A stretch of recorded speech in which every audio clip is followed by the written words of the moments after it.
They have rampaged across cities and villages, killing innocent, unarmed civilians. The bearded man demands his prisoners repeat, Islamic State here to stay. They target Muslims and religious minorities, murdering them when they can. We are an Islamic army. They're a bunch of psychopaths. Paraded on a beach in orange jumpsuits before being murdered. It's their typical combination of Hollywood production quality and just gratuitous violence. All of us are fighting extremism all over the world. ISIS is now metastasizing. The fall of Mosul was a political failure and a military failure. Iraq is a part of the war on terror. Syria was a godsend for us. Their ambition to commit genocide against an ancient people. We must not be so frozen with fear. ISIS and Hamas are branches of the same poisonous tree. ISIL speaks for no religion. We will follow them to the gates of hell until they are brought to justice. The situation today is what bin Laden could have only dreamed of. Because hell is where they will reside. Hell is where they will reside.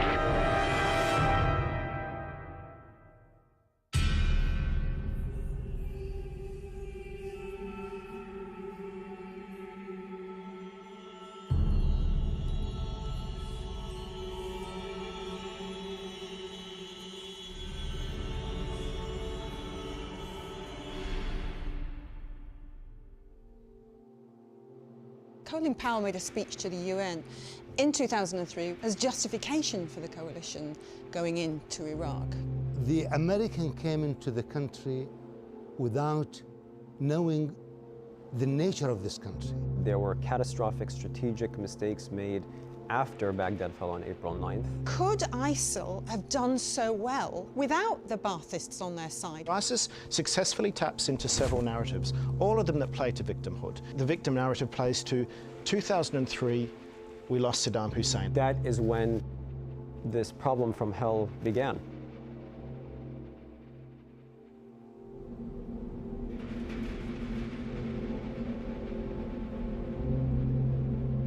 When the Americans landed in Iraq in late March 2003 and overthrew a system, it wasn't just an issue of regime change. They overturned a decades or even a centuries-old system of power, privilege, and patronage.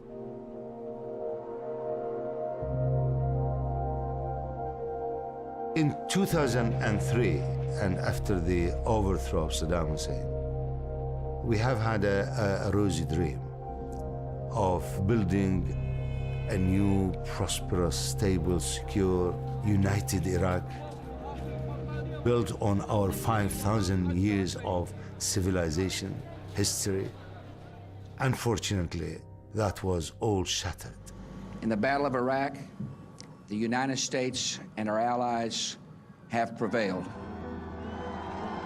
لحظة سقوط تمثال صدام حسين بترمز بشكل جيد إن ذاك التمثال بالذات وهو في طريقه للسقوط أمن الخليج الإقليمي كله إلى يعني سحبه كله معه أو معه. The US-led invasion of Iraq took just 6 weeks to bring Saddam Hussein's 24-year rule to an iconic end. Other nations in history have fought in foreign lands and remain to occupy and exploit. Americans, following a battle, want nothing more than to return home. It would be another 8 years before US troops would leave Iraq. The country was run by one person, Saddam Hussein. Then you remove that person and not attending to the country for more than 100 days. It amounts to be a gross negligence by the American administration then.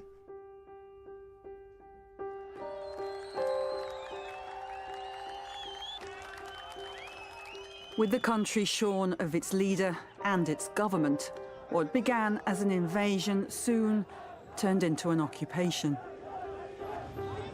In short, it was chaotic. A lot of the chaos that occurred was not anticipated. Ali Kederi was special advisor to the Coalition Provisional Authority, the US-dominated body tasked with governing an increasingly violent Iraq. Despite what we were being told by various agencies and by the military, it was very clear to me in the summer of 2003, in the fall particularly, that there was an insurgency that was gearing up. The violence numbers were increasing, the casualties were increasing, and frankly, just because I spoke the language, I heard daily that there were rising attacks. At that point, the response to the United States was mainly denial. Particularly, there was a sense, perhaps, of arrogance that with the size and scope of the US forces there, that who would care to raise arms against them. Government Minister Ali Allawi worked to restore order during the early years of Iraq's occupation, along with National Security Advisor Mowaffak al-Rubaie. I remember Jerry Bremer came to see me and said, Mowaffak, what is happening? Who is shooting at us? Who is killing Americans? And it was a very simple phenomena to analyze, that the Baathists have started to rebel and took arms, and also some of the jihadists. So that amalgamation of Baathist, Salafist, that's a new, strange creature, if you like. As head of the Coalition Provisional Authority, Paul Jerry Bremer's first official order was to ban the deposed Ba'ath Party in all forms. It was a decision that both the Americans and Iraqis would come to regret. Disbanding the army and setting up the De-Baathification Commission, which became a tool of political vengeance in Ahmed Chalabi's hands. We never recovered from those things because hundreds of thousands of people became unemployed, disillusioned, disenfranchised, and took to insurgency. The concept, the central concept of de-Baathification was right.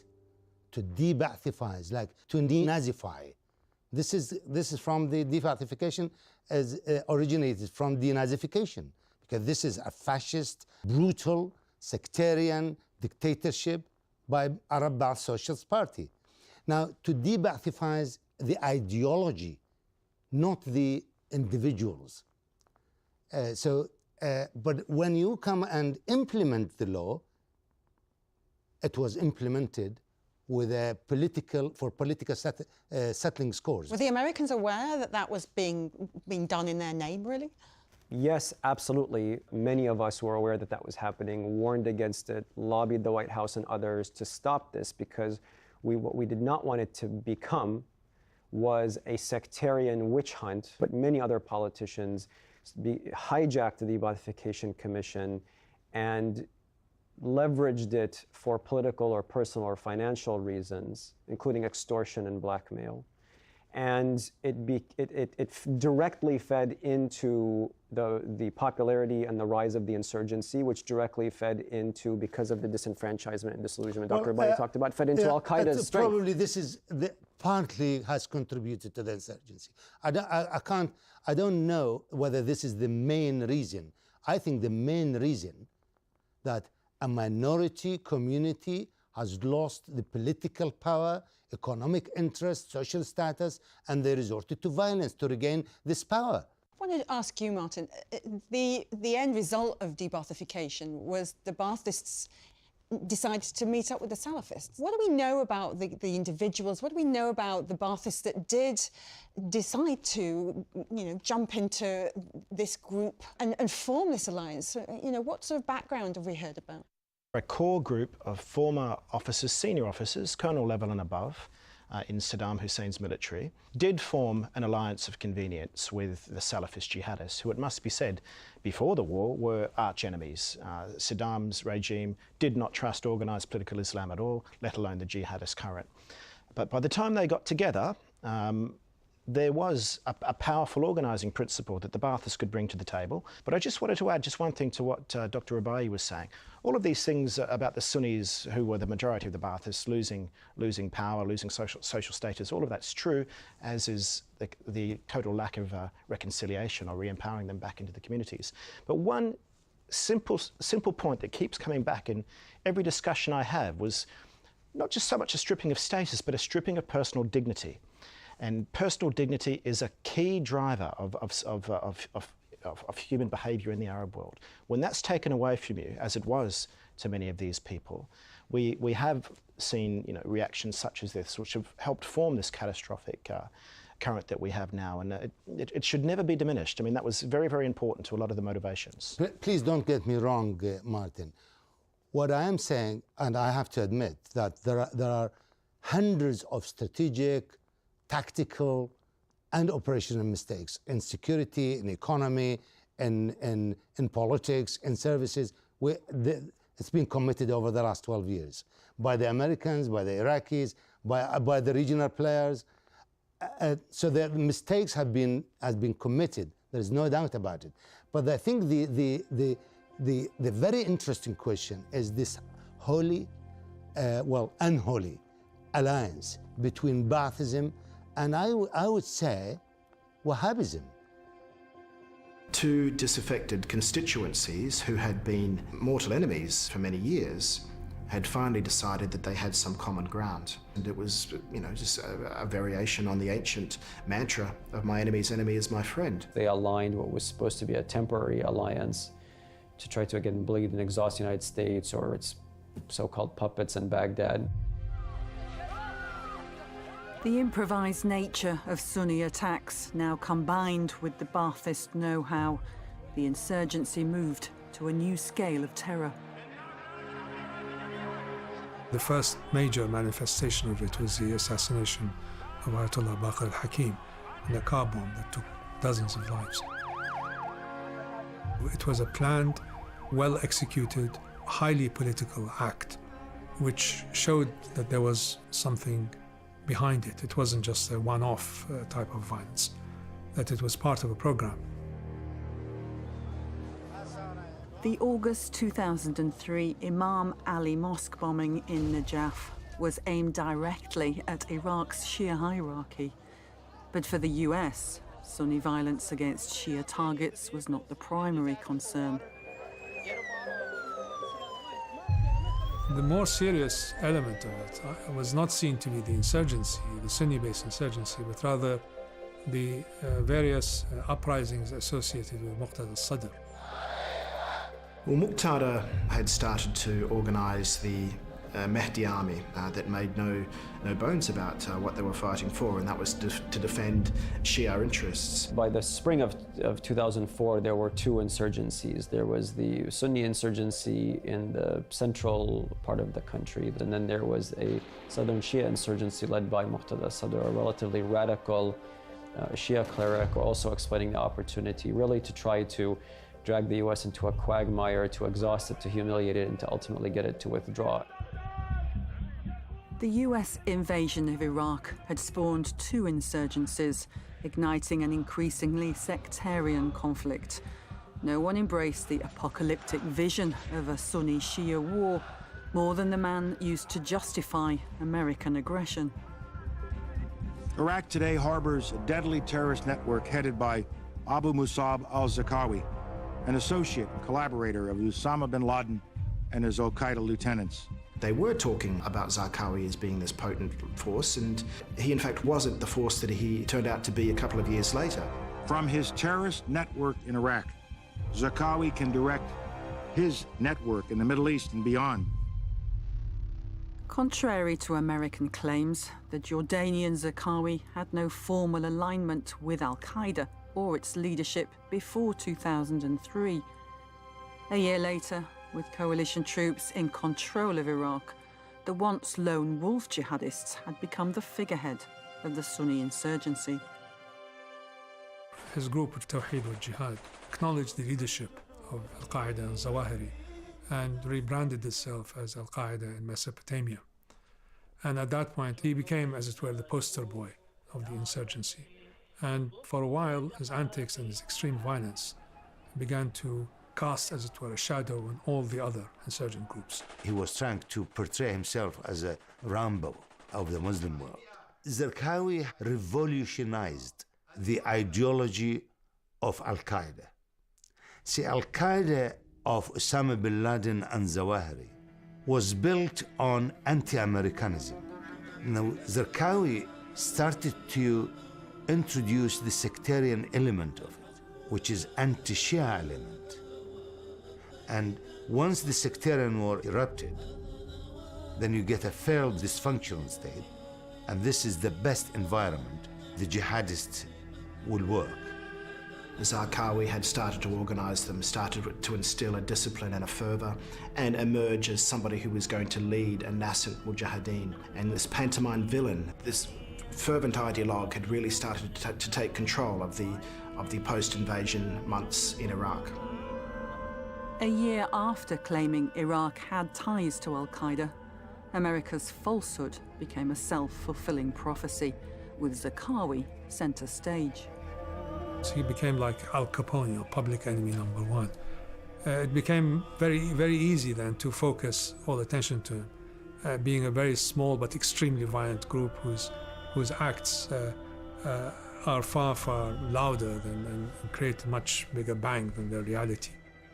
The Americans were very quick to pick up on the threat from Zarqawi in 2004, and at that point, if you recall, we saw the first of the Western hostages in orange jumpsuits who were paraded in front of very grainy cameras in dark rooms with terrifying men with knives standing behind them.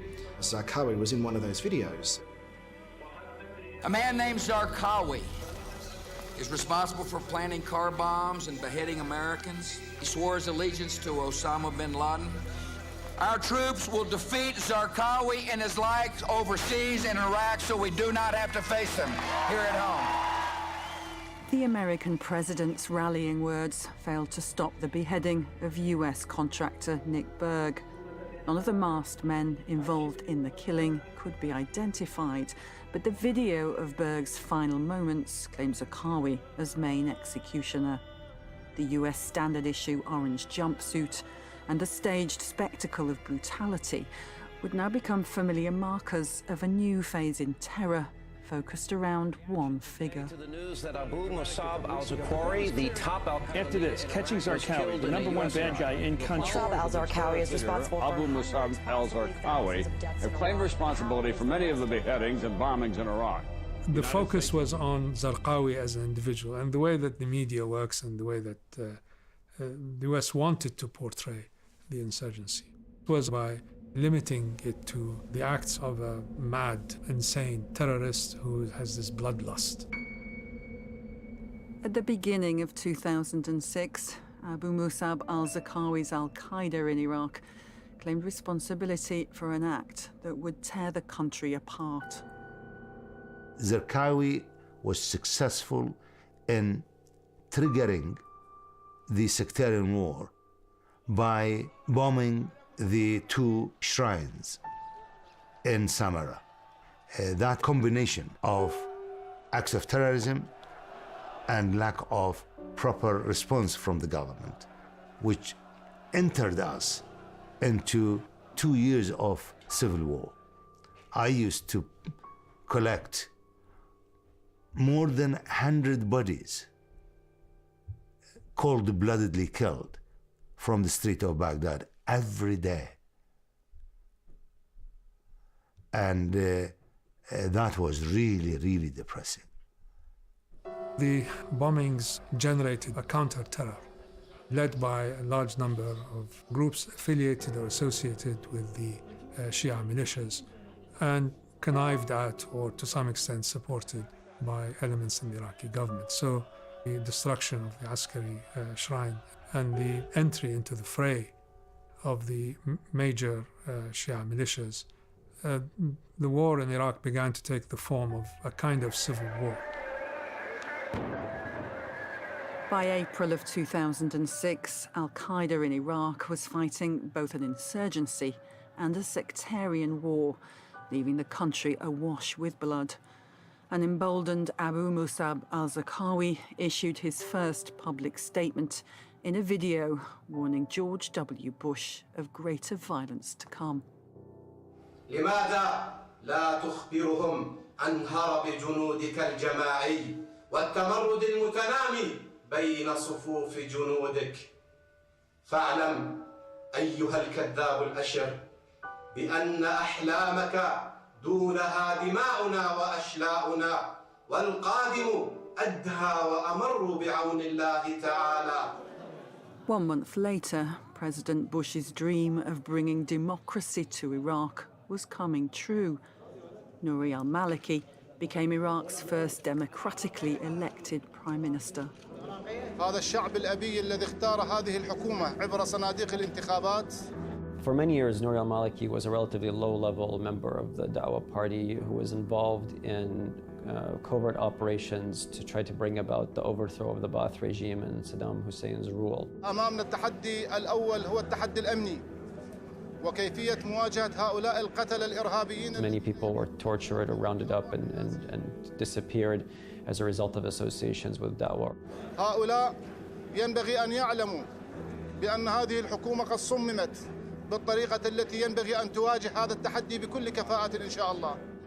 He was involved in organizing acts of resistance, I would call it, against the Ba'athist regime out of a base in Syria. He was not frankly, on anyone's radar screen as a potential prime minister.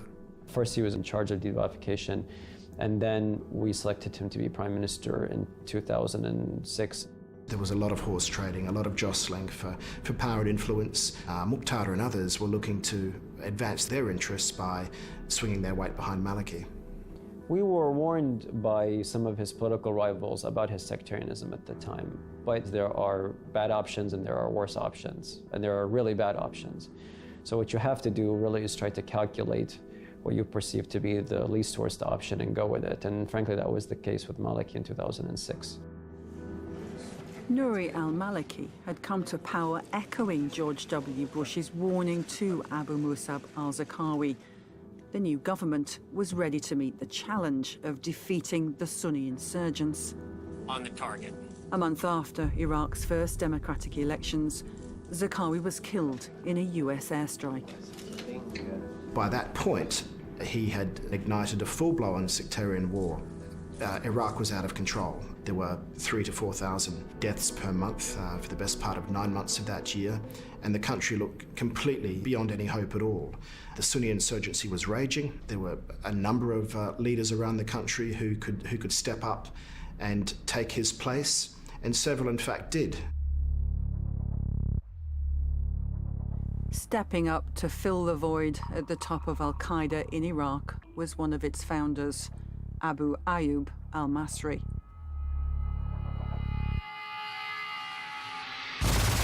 By October 2006, the group had merged with other Sunni insurgents.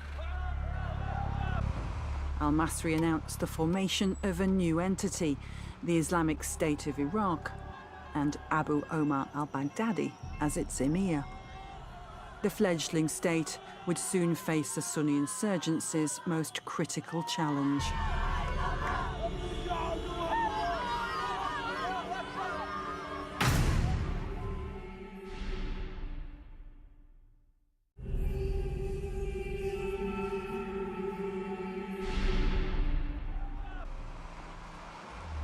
Early in 2007, the insurgent group that had been an offshoot of al-Qaeda Central had evolved into the Islamic State of Iraq. It was a bullish move that forced the American occupiers into a dramatic shift. America will change our strategy to help the Iraqis carry out their campaign to put down sectarian violence and bring security to the people of Baghdad. This will require increasing American force levels. So I've committed more than 20,000 additional American troops to Iraq. The insurgency continued to rage with no real blow to its momentum until later that year, when the awakening actually started to take some sort of hold in Anbar province. The US successfully cut a wedge, as it were, between the extreme violence of the mainly al-Qaeda-inspired insurgents and their Sunni Arab tribal base, taking advantage of the indiscriminate use of violence and terror by al-Qaeda against its own base. The so-called awakening, the Sahwa, that saw Sunni tribes unite against the newly announced Islamic State of Iraq, was supported by a surge of US troops. The goal was simple: wipe out the insurgency. By January 2007, there was a strategic cooperation between the tribes and the Americans, and that was then used to try and get on the front foot for the first time in several years. At the same time, Zarqawi's replacement, Abu Omar al-Baghdadi, had stepped up and was starting to try and assert his will across an insurgency which for the first time was under some serious threat. One of the secrets of the surge was the US government working with the Sunni tribes across Anbar, Salahuddin, Nineveh, and Diyala provinces to put them on the payroll, give them a means of earning a living rather than throwing them, to the wolves with the Ba'athis and Al-Qaeda. And when we put them on the payroll, nearly 100,000 of them, we saw that with our support and our financing and our weapons, they were able to obliterate Al-Qaeda within a span of really months. It seemed like a winning strategy, but in a rapidly failing state, the line between ally and enemy was increasingly blurred. We should understand, though, I think, some legitimate reservations about some of these groups. They were, in many cases, insurgent groups. It took us a few years to get past the fact that these individuals had our blood on their hands. Ironically, some of these guys were the same guys that were already fighting alongside Al-Qaeda in preceding years. So it's a very complicated situation where we were allying with essentially Al-Qaeda affiliated groups to fight Al-Qaeda on the pretext that they weren't actually Al-Qaeda, but they were only Al-Qaeda affiliated. And we were just pouring money into this. The combination of US troops and Sunni tribes had beaten back the Islamic State of Iraq. But as America's focus shifted to building ties with local tribes, the Maliki government was breaking promises made to their leaders. General Petraeus and Ambassador Crocker went into Prime Minister Maliki repeatedly and said, okay, we have spent billions of dollars supporting them, but now they're Iraqi citizens, they're helping you maintain security and stability, you need to put them on your payroll. He refused, dragged his feet for years. And so when Al-Qaeda or others came offering cash, they had no choice but to accept. The US thought that the insurgency had died out, relying on this, to some extent, romanticized tribal force called al-Sahwa as being somehow the guarantor of stability and security in the Sunni Arab areas. People thought that was the end of the Islamic State. At least that is what we were led to believe. This insurgency that had been kicked off in 2004 had not been strategically defeated. It was a lull. They'd been scattered, they'd been disorganized, they'd been disorientated, but they were able to overrun Iraqi state security forces more or less at will. They maintained a potent tactical threat to US forces while they remained in Iraq. And it became clear that the steel that had been instilled into the Al-Qaeda group, or the earliest incarnation of what we now know as the Islamic State, remained. But it was seen to be a rapidly shrinking force. Many of its leaders were apprehended, some killed, but mainly apprehended, and then incarcerated in a camp in southern Iraq called Camp Baka. By the end of 2007, after the death of almost 100,000 Iraqi civilians and over 4,000 coalition troops, the prevailing narrative was of a fatally weakened Islamic State of Iraq. Failures of policy and foresight that had dogged the US occupation had supposedly been overcome, but at that same moment, they were being repeated at Camp Buka. What Camp Buka and other military facilities ended up being luxury radicalization centers. They were the best environment, the best school, where the jihadists were trained and taught. Camp Buka became an incubator for an insurgency. The joke among all the troops was, if I ever have to come back to Camp Buka, I want it to be as a detainee. Built by the Americans at the start of the occupation, Camp Buka's first detainees came from the notorious Abu Ghraib prison. Buka would make right everything Abu Ghraib got wrong. That, at least, was the idea. Right there, the whole ideology behind Buka is there will not be another Abu Ghraib on this commander, this task force, this anybody's watch. In contrast to Abu Ghraib, we had teachers and some of the best health care ever provided. It was relatively comfortable for an internment facility in a war zone, certainly much more comfortable than an Iraqi facility where torture, and rape and other atrocities were widespread. The Americans by that point had reached thinking that who do we trust here in this society? Everybody hates us. We came here as liberators and now we're occupiers. How do we trust anyone here? So we want to get them all together. We want to sequentially vet them and decide who's against us and who we could work with. That was the intention, but the effect was something completely to the opposite. There were large numbers of people who weren't against them in the first place when they went into Bucca, who were very much against them when they were released. The Americans cast a wide net, rounding up thousands of Iraqi men, young and old, Sunni and Shia. A catch-all attempt to establish security and fire a shot across the bowels of the Islamic State of Iraq became instead a shot in the arm. They regrouped right under the noses of their captors, and they assessed what went wrong, and they plotted their return back into the field. The camp was split into two areas, one for the Shias and one for the Sunnis. But it was the Sunnis who used this long period of internment to instill some kind of an ideological fever, a battle readiness into those who felt the indignity of actually being taken there. And also there were numerous leaders who were committed to an ideological cause, who did buy into the preordained worldview that this was an existential fight against a mortal foe.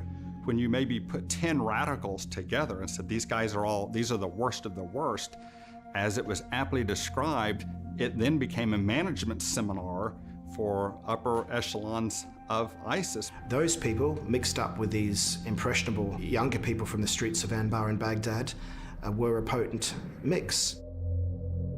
Australian journalist Martin Chulov met one high-ranking member of the Islamic State of Iraq, a man with first-hand experience of Camp Bucca. One man who I've met was an inmate at Camp Bucca. I call him Abu Ahmed. Before he got to Bucca, shooting at American tanks with RPGs and along the highway near Fallujah was almost an adventure. He believed in it. He believed that a fight against an occupation was a just fight. But in Bucca, he started to buy into an ideology. Retired US Army Captain Mitchell Gray was stationed at Camp Bucca and witnessed both the radicalization of detainees and measures to counter jihadist ideology. The feeling was if you could have legitimate religious experts come in and give religious classes and talk to them about the true meaning of the Quran and to show that some of the verses that maybe a radical Islam is using to justify violence, that there's another interpretation to that this will help them understand their own religion better and will act as a deterrent. Ambassador Crocker and I received briefings from General Doug Stone, who was in charge of internment operations, and he warned us that they believed that some of the prison populations, including at Bucca, or especially at Bucca, were being radicalized, and they were doing various things to try to de-radicalize the populations, but obviously that didn't take root, or didn't take root enough. It showed how impossible General Stone's task really was, because in the end, no matter how he sliced it and diced it, there were going to be problems and consequences, however that came up. We told them several times on record, this is going to be a real time bomb in future. And all of a sudden they were in a hurry to release them. And in a few weeks' time, they released more than 100,000. These people went back into their towns and villages, and in that period, the Islamic State, which has been written off as a sort of had-been insurgency group, was successfully regrouping, but they were never seen to be as being capable of coming back as a formidable insurgency. I recall sitting with the American ambassador, Ryan Crocker at the time, receiving a series of lengthy briefings from a Marine two-star general, Doug Stone, who was running detainee operations for the coalition. And General Stone was extremely sharp. I think you remember him, Dr. Rubaie. And we knew that radicalization was going on. This is in the 2007-8 period. And we were trying to do various things to stop it, but frankly, because Abu Ghraib had been the center of torture and rape under Saddam Hussein, and then because of the abuses that we saw in 2004, that maximum security facility was shut down, and Buka, I think from my recollection, we had about 30,000 prisoners there. I believe somewhere between 90 and 99% were Sunni. So what you ended up having was many were guilty of various things, or thought to be guilty. Many were swept up because, again, of the civil war, and they were just swept up sort of on suspicion, but hadn't done anything.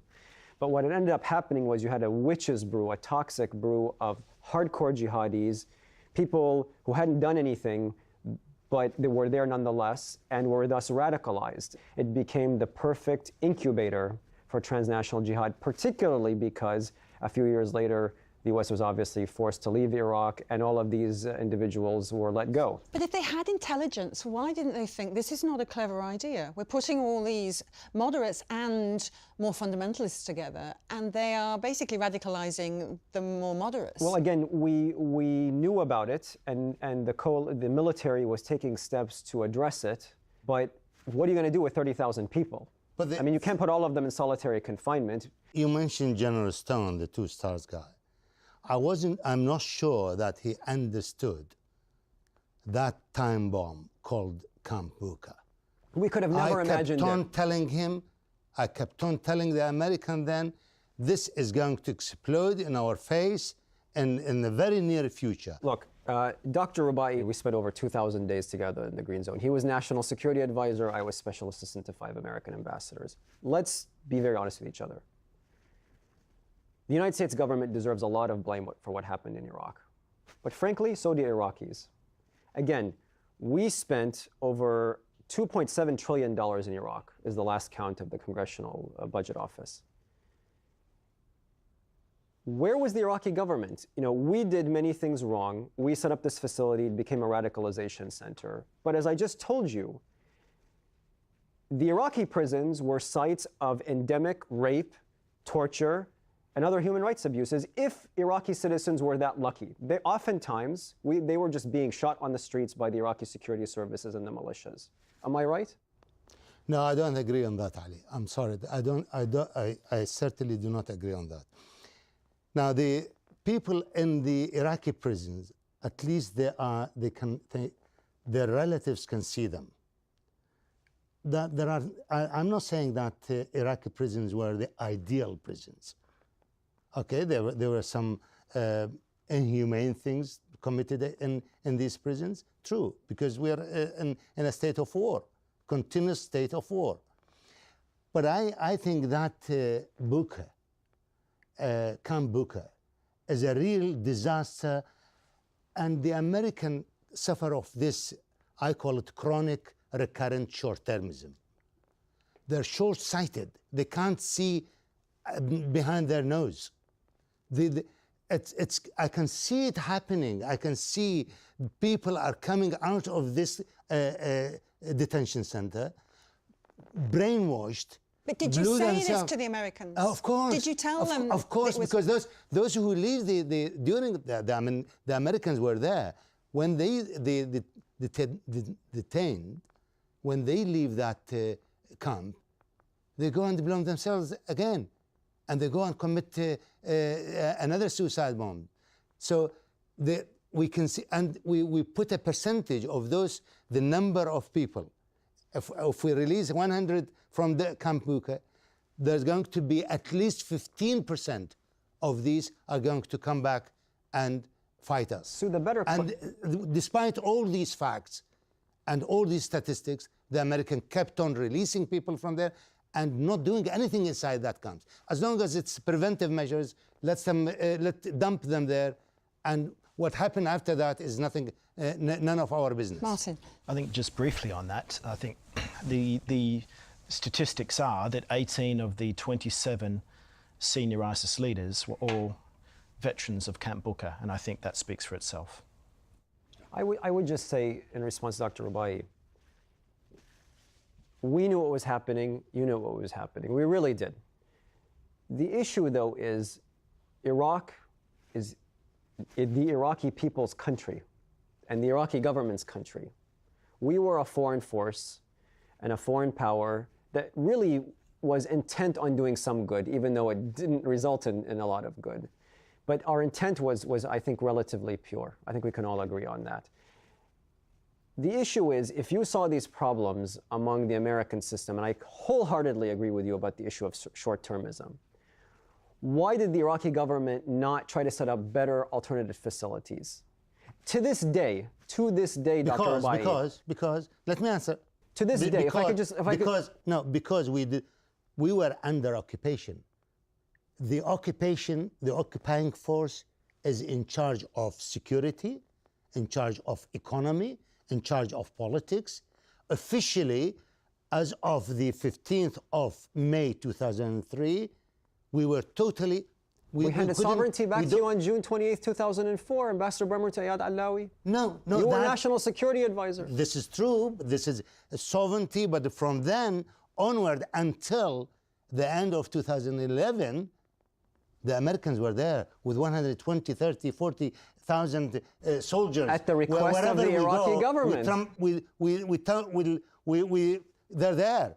They're everywhere. Did you want us to leave earlier? What? We were in the country at your government's request. Ali, I was of the opinion, and I have put this in writing to the Prime Minister, to Abdulaziz al-Hakim then, and to Sistani, copy. I thought, and I said, the Americans have changed their mind. They're not working with the majority Iraqis. They're now consolidating the Western provinces, their presence there. And I think they should have left by the end of 2007. We would have been in a much better position then. I can tell you honestly that. And this is in writing. This is not claiming. In handwriting, if I may say so. So why were you part of the SOFA negotiating team, which I was also a part of at the I was representing my country. And I was representing my Prime Minister. Right. So you and I was of the opinion that the Americans should have then, according to the SOFA, and I told the Prime Minister then, and this is the first time I mentioned it, I told the Prime Minister then that I can get the American out within 1 year. The SOFA can last only 1 year and leave them, and by the end of 2009, they could have left as well. The funny thing is, the longer the Americans stayed in the country, the more mistakes after mistakes after mistakes they committed in security, in economy, and in politics. While the insurgency regrouped under the glare of Camp Bucca, across the border in Syria, the fate of two nations was being forged away from prying eyes. There were indications that there were secret meetings between the Assad regime, former Iraqi Ba'athi officers, and then individuals, jihadis, who would one day rise to head ISIL. Their interest was in destabilizing the American occupation, keeping the Americans off guard across the border. At that point, the Assad regime wasn't sure of what the American intentions were vis-a-vis Syria, whether Syria was next, and there were lots of rumors to that effect. I went and met President Bashar al-Assad twice and presented him with material evidence, documents, satellite pictures, confession, all sorts of evidence that his security forces were involved in active and transporting a jihadist from Syria to Iraq. And also, there were training camps with names and locations. He was in total denial of that. I remember telling him that this will, in no time, it will backfire on Syria. President Bashar al-Assad's alliance with jihadists was all about short-term security at a time of heightened paranoia. For the jihadists too, Assad and the Baathists were simply a means to an end.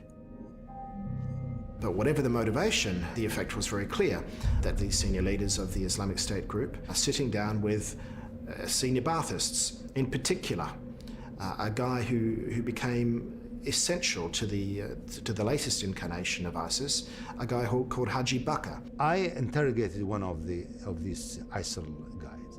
Now he said, all our meetings, we have a guy who hides his face, clean shaved. He's not the Amir, he's the deputy Amir. But no decision is made without consulting him. Nobody knew much about him. He was so effective in remaining low profile that there was barely a photograph of him. There was barely an understanding of what role he was playing, what he was doing, or where he was. He doesn't take part in the prayer. He doesn't practice Islam. And his jargon is not the jihadi jargon.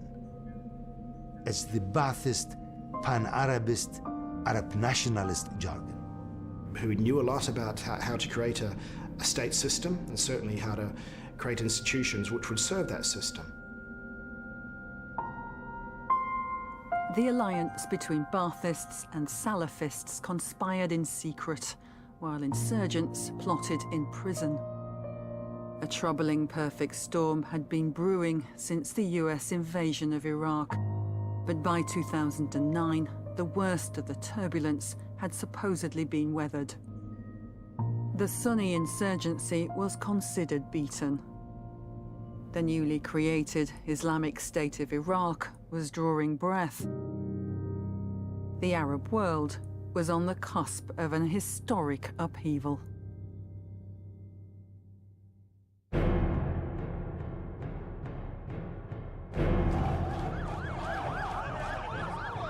ISIL is the product of genocide in Syria.